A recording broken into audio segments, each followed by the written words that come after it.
کسان بھائیوں، اس میں کوئی شک نہیں ہے، پاکستان میں حلال میٹ کے حوالے سے بہترین کاروبار ہے، بہت گنجائش ہے.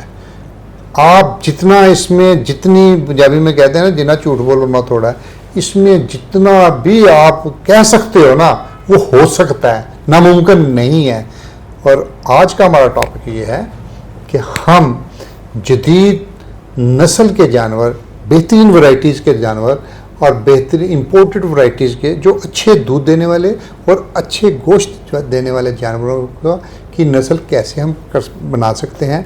اور گورنمنٹ نے یہ سہولت آپ کو آپ کے دروازے تک پہنچا دی ہے، اس کو اے کہتے ہیں. اب وہ کیسے ہے، اس کے بارے میں، اس کی خوبیاں اور یہ کیسے ممکن ہے، اس پر بڑی تفصیل سے ماہر livestock, practical dairy farmer, کسان بورڈ پاکستان کے مرکزی سینئر نائب صدر چودھری منظور حسین گجر صاحب اس پر بڑا تفصیل کے ساتھ آپ کو بتائیں گے کہ یہ ہے کیسے اور آپ کی معیشت کو یہ کیسے بدل سکتی ہے. آپ سے ریکویسٹ ہے اس ویڈیو کو سکپ نہیں کرنا، آخر تک آپ نے دیکھنی ہے کہ یقیناً کوئی معلومات مل جائیں تو آپ کی کایا معیشت کی پلٹ سکتی ہے. جی چوئی صاحب، کیا حال ہے آپ کا؟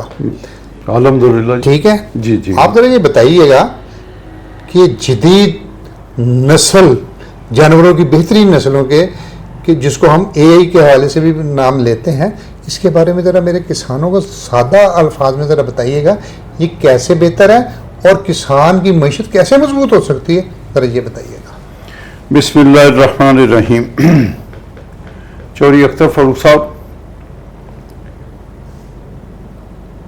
آپ نے دیکھا ہے جو گندم نے حال کیا کسان کا اور جو آلو نے کسان کا حال کیا، وہ تو معاشی طور پر کسان پٹ چکا ہے. لیکن اللہ تعالیٰ نے دوسرے راستے کافی کسان کے لیے کھولے ہوئے ہیں. اور ہمارا پاکستانی کسان، آپ کے پاس اس کی دو زبردست گائے کی بریڈ ہیں ان کے پاس، ایک ساہیوال گائے اور دوسری چولستانی گائے.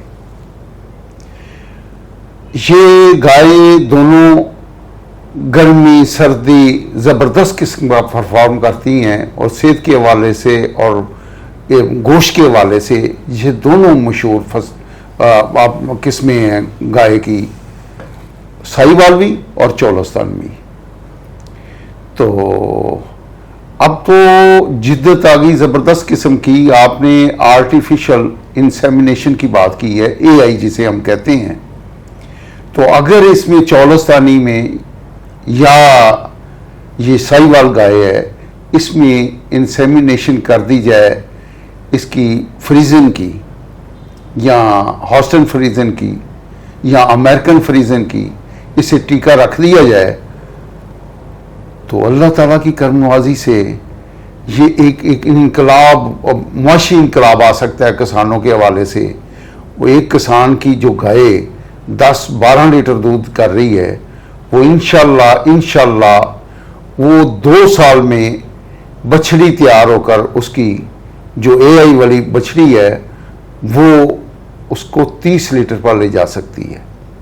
تو یہ کسان کے لیے بڑی زبردست بات ہے. اور اس میں اگر کوئی معاشی طور پر وہ بیچنا بھی چاہ رہا ہے تو اس کی یہ آج جو ریٹ چل رہے ہیں 8 سے 9 لاکھ تک اس کی بچڑی بک سکتی ہے اور اس کی معاشی حالت بہتر ہو سکتی ہے. یہ اے والا جو معاملہ ہے یہ تو کایا پلٹ معاملہ ہے. اگر کسان آئیں اپنی روایتی گائیں جو ان کے پاس ہیں، چاہے چولستانی ہیں چاہے ساہیوال ہیں، ان کو یہ ٹیکہ رکھ لیں، اگر وہ ولایتی اگر جلسی ٹیکہ رکھ رہے ہیں، اس سے بھی گائے کا دودھ وہ 25 لیٹر تک بڑھ سکتا ہے.